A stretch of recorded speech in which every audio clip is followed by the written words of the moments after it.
Podcaster. How you doing? This is my third attempt to make this video, but I figured I'd do it. The story behind this one. So, this is kind of what happened. Today, I saw a lot of articles about how the C virus is supposed to possibly, quote unquote, overwhelm Wisconsin's hospitals if things don't get under control, quote unquote. So, at this point in time, I'm really sick of the whole thing.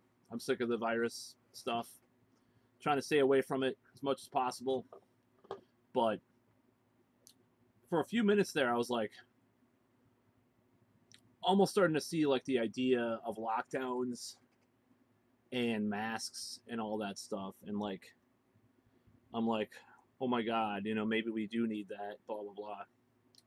Just for a little bit, But as contrarian as I've been about this whole thing, I couldn't just dedicate my mind to that point of view. And I still will not, because I'm pretty adamantly against further lockdowns. To be quite honest, I am really pro rapid tests being distributed and dispersed, or not dispersed, but distributed throughout the population. Democratize the testing apparatus, I'd say.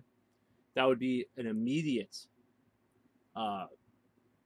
alleviation of all these things that we're going through. I think that's, maybe not immediate, but it would solve a lot of problems. I've heard about these billionaires. It was on Thom Hartmann's program, I think. Some of these billionaires are hosting these parties where they have these rapid saliva tests, and then they just, they just ignore all the guidelines because they have these tests that they do at the door or whatever. So it can be done, the testing stuff. Like I've said in the past, I think South Korea and Sweden are, if we kind of combine the mitigations that they did, no more lockdowns, don't mandate these things like we have in the same way, like just all these lawsuits going on now and stuff. It's like, stop shaming people. Just let's have an open dialogue about what to do next. Instead of saying you're a grandma killer if you believe one thing or another, it's not going to help. Rapid testing is the way to me, but lockdowns and masks may be the way to someone else, and nothing, just letting it run its course, is the way to someone else. And I'm kind of in between the two extremes. I lean more towards run its course at this point. That's just the way it goes. I may be wrong. I may be understating the severity of the virus. I may be believe in too many conspiracies. Something doesn't smell right. So I'm going to continue to say that because I just, that is the way I think of this. I'm going to do another video pretty soon, possibly after this one, about what we really fear.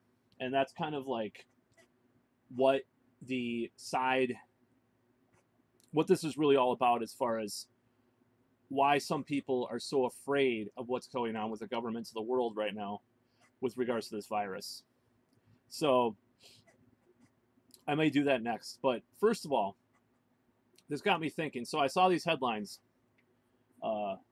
Wisconsin hospitals may be overwhelmed, blah, blah, blah. I'm like, oh, Jesus, having, the empathy that I do, because I'm not a sociopath, despite what some articles may say about me, because of the fact that I have a contrarian opinion to what's going on with the virus. I'm not a sociopath. I have empathy.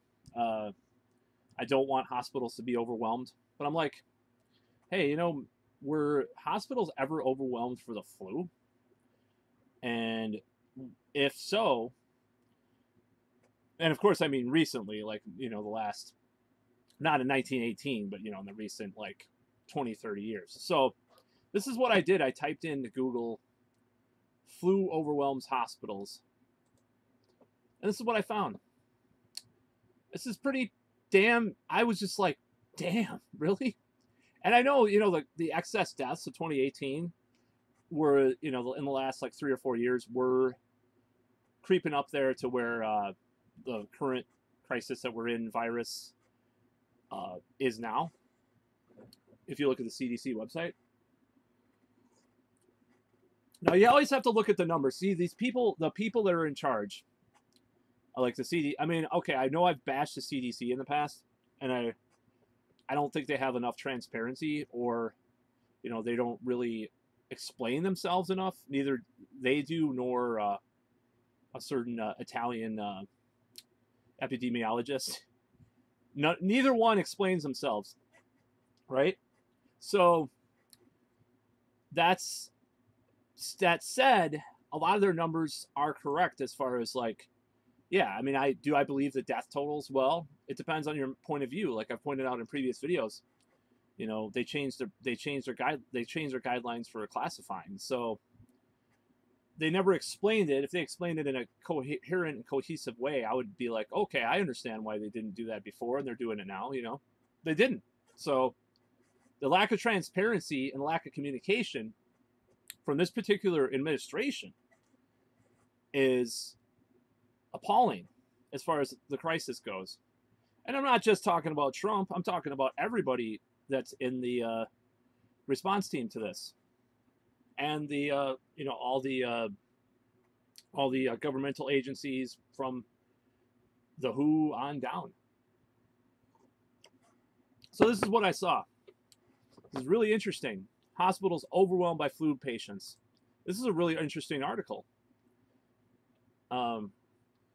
Treating them in tents. Wow, does that sound familiar? You know what we didn't do in 2017, 2018? We didn't lock everything down. Nobody hunkered down. I think part of the reason why, okay, the CDC says all whatever, it's changing every day. Like this whole airborne thing. Now they're saying this, blah, blah, blah. 6 feet isn't enough. It's just like they can't. The communication is ridiculous. Oh, this kind of stuff I really hate. Anyways, everything has changed. Yeah, that's why people think there is a conspiracy, is because when the communication all is in lockstep about, the advertising, all this new normal crap, it makes people think of things like 9/11, where a great number of people do think there was a conspiracy involved. Now, that doesn't mean there was, and it doesn't mean it was the kind of conspiracy that most people say it was. There was a cover-up for sure. I mean, that's been documented. There was a cover-up. The August 6th PDB, Richard Clark, what he said, all this stuff. So this is interesting because, like, the flu has especially affected hospital patients with other health issues, blah, blah, blah, making their pre-existing conditions worse. Oh, I've heard that before. Mechanical ventilation. Okay. It's pretty crazy. So, all right. So that's Time Magazine. A war zone of flu patients. Check this out. I'm not going to click on all these articles because some of them have ads and they're really loud. I just had that.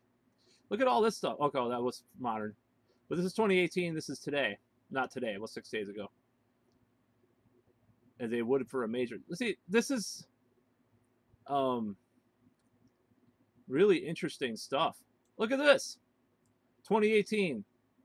Severe flu season is stretching hospitals thin. This is a very bad omen. So, what is my point? Flu overwhelms nation's ERs, leaving 20 children dead. What is my point with this video? These headlines have been here before, So, in Wisconsin, for example, let's say there's a wave of hospital admissions which there is from the other virus, and things are going to go bad, blah blah blah. And then what happens, as in with every area, Look at this is what happened a couple months ago. Uh, let's see if this actually happened. So, see, one of the only 3 states, and they were going through a lot. This is just what happens with this. Sunetra Gupta talked about this, and a lot of people talk about this, how it'll peak for a while, and I mean that's what happens. It peaks and then it goes down. That's what happens. So, okay, wow, that's interesting. Now, it's a whack-a-mole. It's like, okay, we're closed down, open up, close down. We need a different response to this. That's why I've talked about the rapid test thing. That's why I've talked about waivers, or contact tracers at at restaurants and bars. It's like, I used to work as a bouncer, believe it or not, at this nightclub. And we took IDs at the door. We looked at them. We could do that. Try to track people better. Give them big fines if they don't. Not if they don't comply, but if they give fake IDs and stuff. Like a club could sue someone. Instead of requiring all this crap, we need to have a different, more pointed response to this.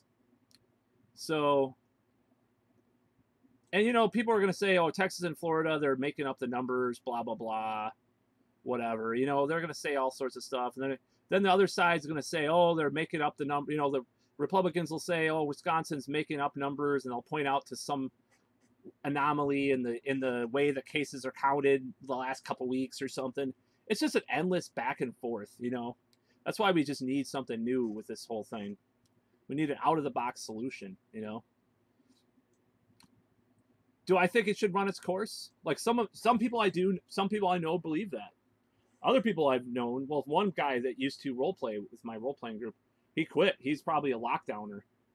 But, I mean, most people are in between, but that's a funny thing because I read the stat today. 19% of people are still self-quarantining. And that is a lot of people, but at the same time, most people are not, like, cutting off their friends and family anymore. And I think that's since about June, July, I think that was what happened. That's when I believe that was when I got in contact with my sister again, because we were kind of on the ropes for a while, because I'm kind of a dick sometimes to people, and it's just like I did some stupid things, said some stupid stuff, and I felt really bad about it. And then we were but we made up, and that was the first time I seen her. But like it's kind of funny because like that's a lot of people. Like she told me when I started seeing her and stuff like that. She told me a lot of people in her neighborhood were just like going about things normally again. Some people were just wearing masks with their friends and family, but she didn't see. I think she saw less of that than people just walking around with masks. She would see people go in their houses, and they weren't wearing masks and stuff. I don't think most people, unless they're really extreme about this, are doing that with their friends and family. Unless it's like grandpa. Oh, we're gonna go visit grandpa. Take your mask. I mean. That's I think that's pretty much the standard. I mean, I could be wrong, but I've talked to friends that were very extreme in the beginning, and they say similar things. So, is that bad? I don't know. I think we're supposed to hunker down, according to someone. Doesn't that mean like not going places and stuff? This is pretty interesting, though. Texas had really bad. My mother lives in Texas, and so when she told me like, oh my God, she was kind of freaking out. This is like 2 months ago. And it was like, oh, cases are going up. The hospitals are almost overwhelmed. Oh my God. And I got two aunts that work in the hospital business too. Not business, but they work for hospitals. So they were saying this too. And then miraculously it went down again, because that's just how this operates. It'll peak somewhere, and then it is like a whack-a-mole. So I'm not sure about these surges in Europe and stuff, or some other places, or New York, but we'll have to see. We'll wait and see. That's what we got to do with this. So the whole point with this video is that let's not jump the gun one way or the other. This is kind of a therapeutic video for me because I was kind of getting down about it because Tony Evers, the governor of Wisconsin, closed his put down capacity to 25% again in the state for restaurants and indoor places and stuff. So I'm like, well, okay, I guess, and I guess that lasts until November 4th or something, or something like that. Really weird, or like November 6th or something like that. And it's, to be fair, that's not as bad as like a 3-month thing and like stay at homes and all that, but still, still a lot of people are suffering because of this. I mean, businesses are going to go out of business. It's just, it's going to be the case for a while. This is not good. We need another solution. Like if there was a governor that stepped up and just said, this is how we're going to handle this. It's different from anything else anybody has done in any other state. These opportunistic politicians of both sides of the aisle. I'm not going to be like that. I'm going to do something different. I would be very happy with that. But nevertheless, we have what we have, and it sucks. And that's not where we want to be as a country, As far as commenting on the president and his supposed viral ordeal, I don't even know where to go with that. I don't even know anymore. But, I don't know what I believe. I think the media, I've seen him out of breath during speeches because he does this breathing thing where, I've seen him out of breath himself. I didn't see the supposed thing where he was out of breath, but I have seen him out of breath before.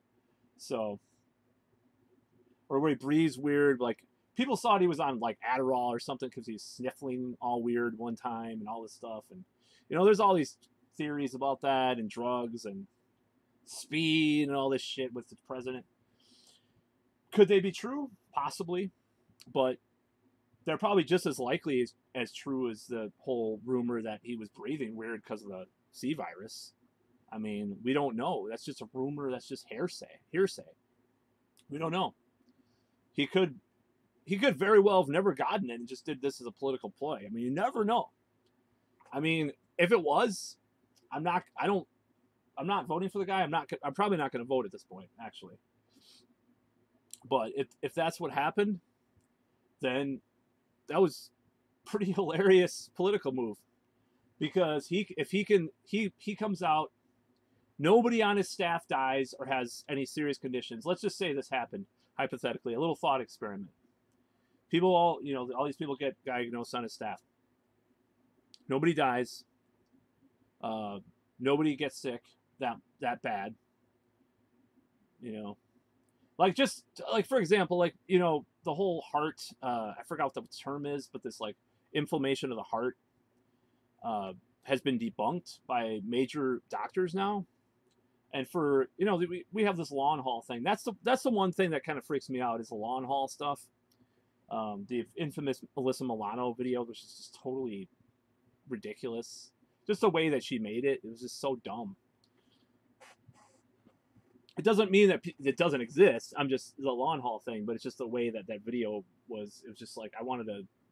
I never mind, but this whole thing. We just got to come to our senses. But anyways, the Trump thing, like, I thought it was a brilliant move, because if he comes out and says, and he's fine from it, let's say he is, maybe he did exaggerate how fine he is, and then in a week or two we'll know, and he doesn't get more sick, and then we'll be like, because the critics of Trump, with Trump derangement syndrome, which is a real thing, okay, doesn't mean we can't criticizing Trump for real things and criticizing Trump as part of Trump derangement syndrome are two separate things. I mean, last night, conversation with friends, oh my God, Trump is so terrible, blah, blah, blah. And then my other friends like, I don't like his Supreme Court justice pick. I worry about the rising threat of evangelical influence in the White House. Bam, that's not Trump derangement syndrome. The other one, the former, is just talking about how you don't like Trump because he's this or that, blah blah blah. You know, actual focused criticism is not focused, realistic, non-hypocritical criticism of Trump is not Trump.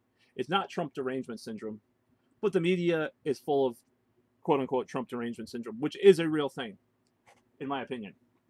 So he could come out a week from now. He's just fine. He's even better. Felt better than he was 20 years ago. I mean, people are going to say that he faked it. You know, people are going to say that he's worse off than he is. That he's on death's door any minute. You know, people are going to say all sorts of stuff. But fact of the matter is, if he indeed is fine, it is a brilliant political move.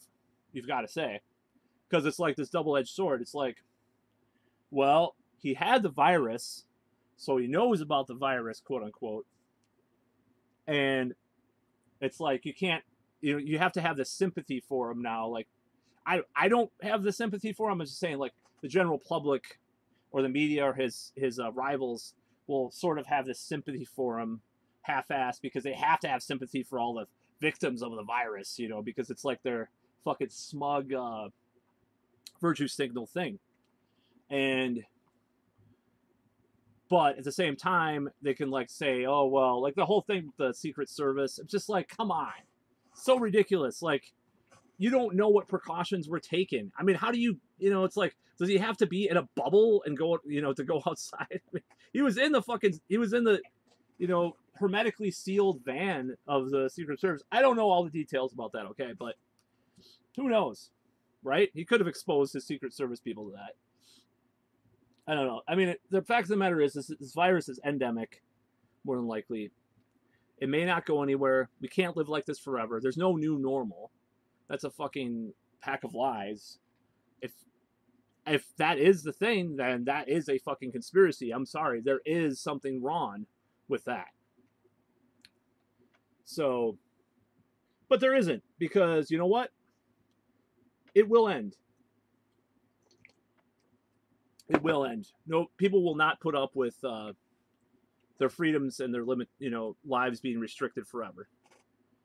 Especially if things get better with the virus, like the symptoms get better and the treatments, and you know, we need a vaccine before we get back to normal. We gotta hunker down. Yeah, fuck you. I've hunkered down way too long. I'm not getting any younger. I'm not gonna fucking hunker down for some bullshit. It doesn't mean I won't take precautions, but you can hunker down with a bullet in your brain, motherfucker. And that's not a threat towards anybody, but if anybody told me that, fuck you. You don't know. So that's about all. Just figured I'd go into a couple more things about the virus stuff again, because we all know that I'm really stopping talking about it. Anyways, see ya.